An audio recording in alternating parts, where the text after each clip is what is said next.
African leaders at the ongoing UN General Assembly in New York brought to the fore various issues of concern on the continent. Issues on security across the sub-region, climate change issues, debt financing, tackling terrorism, among others, topped talks. Chris Anyangu, a global affairs analyst, joins me now on the news to discuss this further. Thank you very much for joining us. Let's talk about security in DR Congo. Thank you. President Felix Tshisekedi said that despite international efforts, security challenges are still of concern in his country. He also accuses Rwanda of aggression. How should security issues in DR Congo be better addressed? Thank you very much. It's a good thing that the DRC leader brought the issue of the crisis in the Eastern DRC to the Assembly. And if you recall, he has severally, accused the Rwandan leader, Paul Kagame, of supporting the rebels in the Eastern DRC. And then he has also, made several allegations against, the peacekeeping, UN peacekeepers in the region of not doing enough, and as a matter of fact, of also, serving as serious accomplice to the crime. However, for me, this is an indictment on our inability, the inability of African leaders, to address our problems locally, to find local solutions to our problem. If you recall, the due of the DRC leader and the Rwandan leader has all been invited by, the president of Angola in the past, where both of them have agreed, to work, to settle, to resolve this issue diplomatically. However, that couldn't work after the return from that trip. So this is an indictment on our inability as a nation, and particularly the inability of the African Union, to serve as anything meaningful, particularly as it concerns African issues. I mean, these are intra-African conflicts. And by no way should this, be taken to the to other leaders and countries who have their own internal issues, and concerns.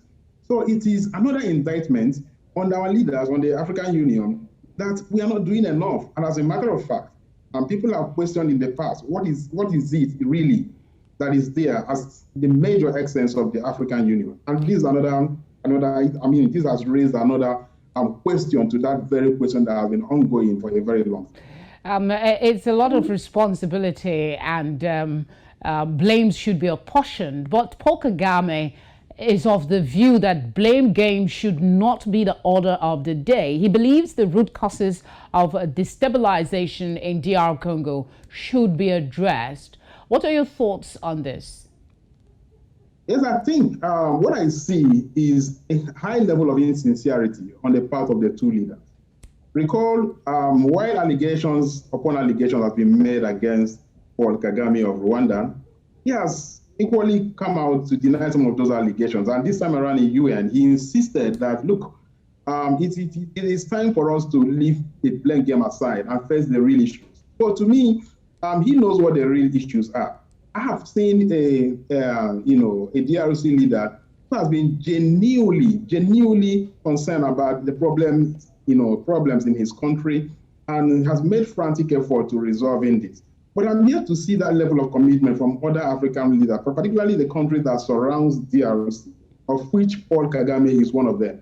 So I think there is a high level of insincerity here. And I think the earlier we come out, or the leaders come out, to begin to address this issue. Because, look, millions of people have been displaced, thousands of people have been killed.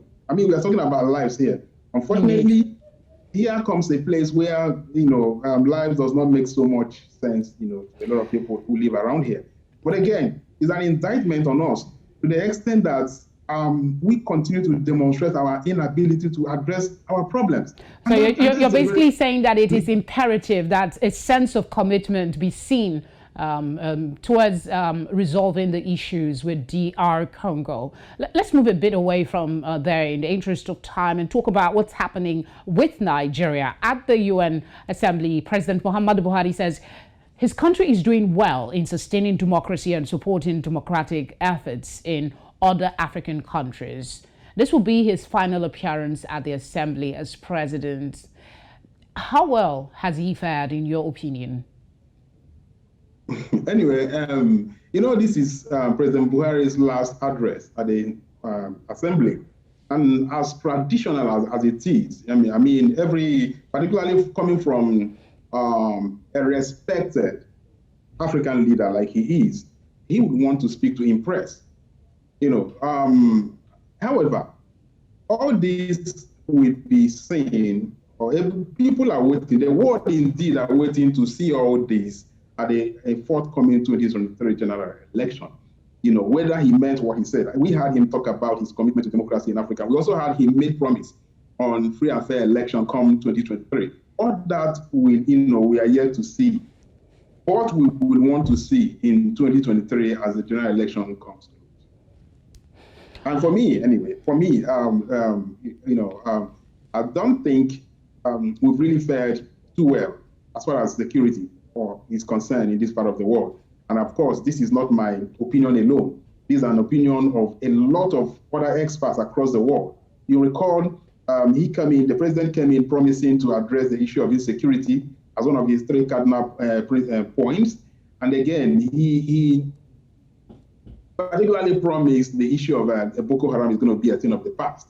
Now, instead of we having, Boko Haram, like he promised, being addressed clearly, we have had, this insecurity branched out to other things like, So you're basically not giving him too much of a high pass mark, if I'm to, sum up what you're saying.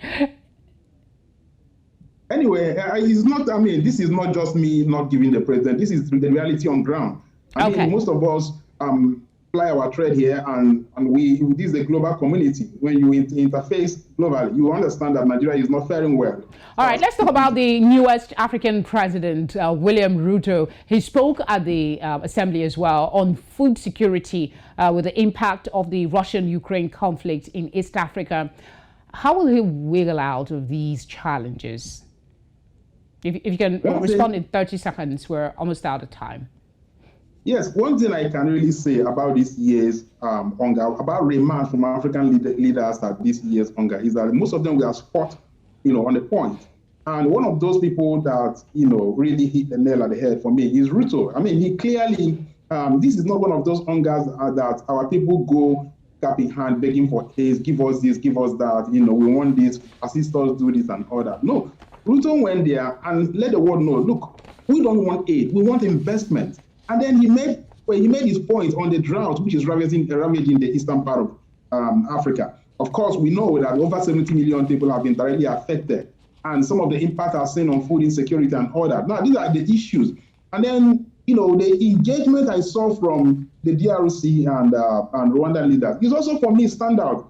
And in fact, the disappointment actually came from the Nigerian president, who went and was begging for people to, begging for debt cancellation and all that. As usual. These are some of the best. You incurred yourself, you needlessly incurred yourself when people were warning you this is getting too much, and now you're going back begging for cancellation.